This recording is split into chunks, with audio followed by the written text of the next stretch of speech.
இலக்கிடப்பட்ட diesel மானிய திட்டத்தில் காணப்படும் பலவீனங்களை திருத்திக் கொள்ள அரசாங்கம் தயார், கூறுகிறார் பிரதமர். பிரிக்ஸ் அமைப்பில் இணைய மலேசியா முயற்சி, பிரதமர் தகவல். முஹிடின் யாசின் தந்தையின் கல்லறையில் மர்ம பொட்டலங்கள், பில்லி சூன்யமாக இருக்கலாம் என நெட்டிசன்கள் சந்தேகம்.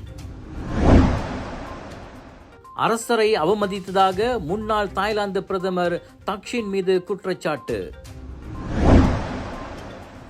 கையூட்டு குறித்து தகவல் வழங்கும் அரசாங்க ஊழியர்களுக்கு சன்மானம் வழங்கப்படும்.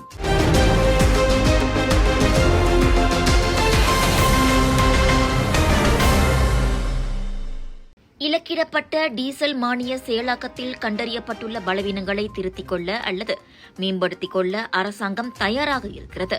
தற்சமயம் அத்திட்டம் ஆரம்ப கட்டத்தில் இருக்கும் வேளை அதில் சில குறைபாடுகள் ஏற்படுவது இயல்புதான் என பிரதமர் டத்தோஸ்ரீ அன்வார் இப்ராஹிம் கூறியுள்ளார்.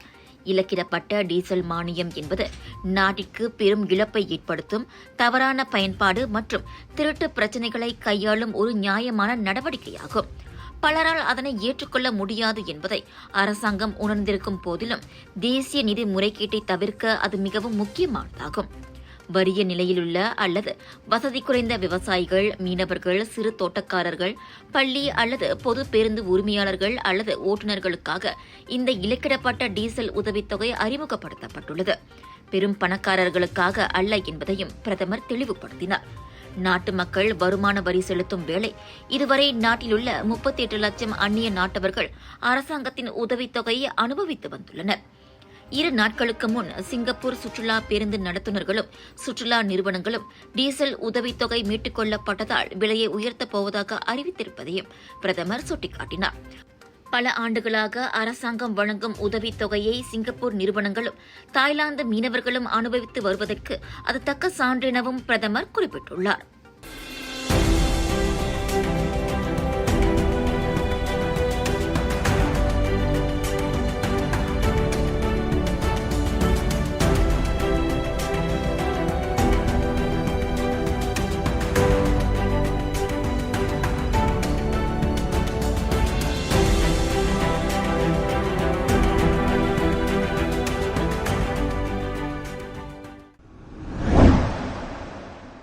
பிரேசில், ரஷ்யா, இந்தியா, சீனா, தென் ஆப்பிரிக்கா ஆகிய நாடுகள் இடம்பெற்றுள்ள பிரிக்ஸ் கூட்டணியில் இணைவதற்கான நடைமுறைகளை மலேசியா விரைவில் தொடங்கவிருப்பதாக பிரதமர் டத்தோஸ்ரீ அன்வார் இப்ராஹிம் தெரிவித்துள்ளார். அந்த கூட்டணியில் இணைவது குறித்து அரசாங்கம் முடிவு செய்திருக்கிறது. விரைவில் அதற்கான நடைமுறைகள் தொடங்கப்படும் என பிரதமர் கூறியுள்ளார்.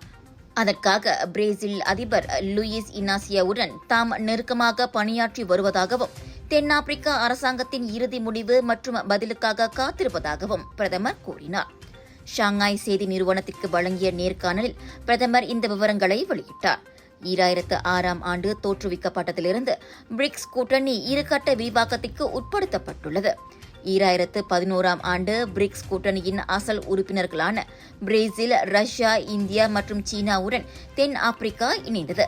2023ஆம் ஆண்டு அந்த கூட்டணியில் அர்ஜென்டினா இணைந்ததை அடுத்து 6 உறுப்பினர்களை கொண்ட கூட்டணியாக பிரிக்ஸ் உருவெடுத்தது. எனினும் அதே ஆண்டு டிசம்பரில் அந்த கூட்டணியில் இருந்து விலகுவதாக அர்ஜென்டினா அறிவித்தது. இவ்வாண்டு ஜனவரியில் எகிப்து, எத்தியோப்பியா, ஈரான், சவுதி அரேபியா மற்றும் ஐக்கிய அரபு சிற்றரசு ஆகியவை பிரிக்ஸ் கூட்டணியில் உறுப்பியம் பெற்றது குறிப்பிடத்தக்கது. சுவாச பிரச்சனை, சளி, இருமலுக்கு உகந்த தீர்வு சைலஜா பேபி ஹெர்பல் கிரீம். துளசி, கரிஞ்சீரகம், கிராம்பு போன்ற மூலிகைகளால் கொண்டு தயாரிக்கப்பட்டுள்ள சைலஜா பேபி ஹெர்பல் கிரீம் உங்கள் குழந்தைக்கு சிறந்த தேர்வு.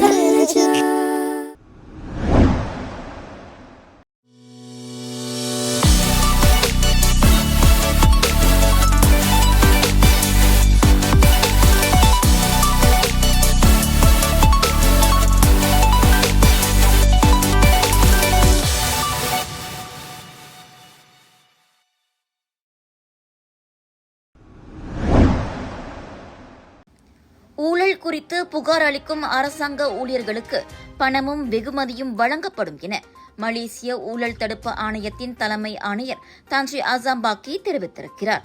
ஊழலை ஒழிப்பதற்கு உதவுவதால் அரசாங்கத்துக்கு தகவல் தெரிவிப்பவர்களுக்கு லஞ்சம் வழங்குவதற்கு ஈடான தொகையை வெகுமதியாக வழங்கப்படும் என அசாம்பாக்கி கூறியுள்ளார்.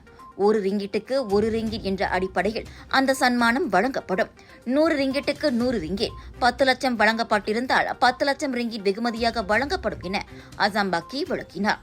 அதுபோல நடப்பு கொள்கைகளுக்கு ஏற்ப 2012ஆம் ஆண்டு முதல் 2023ஆம் ஆண்டு வரையில் 514 அரசாங்க ஊழியர்களுக்கு 10 லட்சத்துக்கும் அதிகமான சன்மானம் வழங்கப்பட்டுள்ளதையும் அசாம்பாக்கி சுட்டிக்காட்டினார்.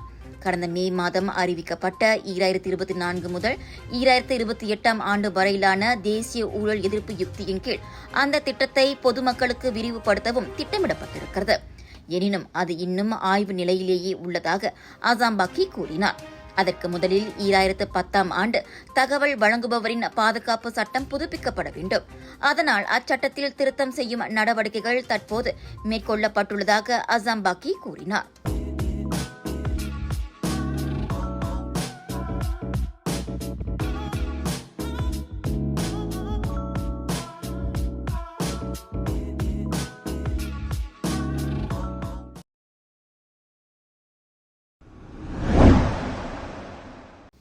தாய்லாந்தில் இன்னமும் செல்வாக்கு மிகுந்த முன்னாள் பிரதமராக விளங்கும் தக்ஷின் ஷினாவாத்ரா சுமார் 10 ஆண்டுகளுக்கு முன்பு தெரிவித்த அந்நாட்டு அரசரை அவமதிக்கும் வகையிலான கருத்துக்கள் தொடர்பில் தற்போது அதிகாரப்பூர்வமாக குற்றச்சாட்டை எதிர்நோக்கியுள்ளார்.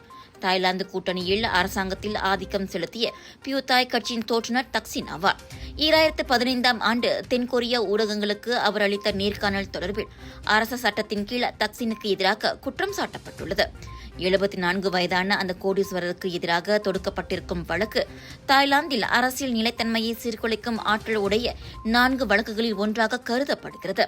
2006ஆம் ஆண்டு ராணுவ புரட்சியின் வாயிலாக பதவி வீழ்க்கப்படுவதற்கு முன் 2 தவணைகளாக தாய்லாந்து பிரதமராக தக்சின் பதவி வகித்தார் என்பது குறிப்பிடத்தக்கது.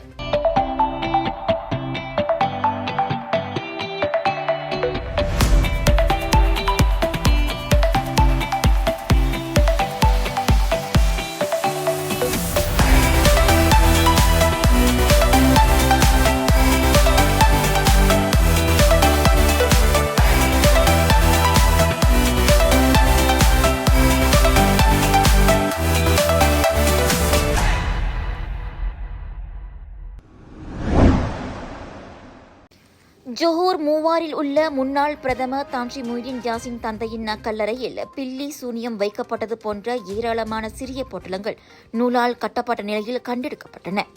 ஹஜ் பெருநாளன்று காலையில் கல்லறைக்கு சென்றபோது அவரின் குடும்பத்தினர் அந்த பொட்டலங்களைக் கண்டு அதிர்ச்சி அடைந்தனர். நல்ல நாளில் இதுபோன்ற செயல்கள் தங்களை மிகவும் வருத்தமடைய செய்வதாக அவர்கள் ஏமாற்றத்துடன் கூறியிருக்கின்றனர். எனினும் இதுகுறித்து போலீசில் புகார் செய்யப்பட்டுள்ளதா என தெரியவில்லை. மூவார் பக்ரி பத்து 1 இஸ்லாமிய மையத்து கொள்ளையில் நிகழ்ந்த அச்சம்பவத்தின் காணொலி முன்னதாக டிக்டாக்கில் வைரலானது. குடும்ப உறுப்பினர்கள் கல்லறையில் இருந்து அந்த பொட்டலங்களை எடுக்கும் 27 வினாடி காணொலியை ஏராளமானோர் பார்த்து 1000க்கும் மேற்பட்ட கருத்துக்கள் பதிவு செய்யப்பட்டுள்ளன. அவர்களில் பலர் அந்த பொட்டலங்கள் பார்ப்பதற்கு சூனியம் வைக்கப்பட்டவை போல் இருப்பதால் தொடாதீர்கள் என கூறியிருக்கின்றனர். அப்படி தொட்டால் குடும்ப உறுப்பினர்களுக்கு ஏதாவது கெடுதல் நேரலாம் என்றும் அவர்கள் எச்சரித்துள்ளனர். முஹிடின் தந்தை மறைந்த துவான் குரு முகமது யாசின் முகமது மூவார் வட்டாரத்தில் இன்றளவும் பெரிதும் மதிக்கப்படுபவராவார்.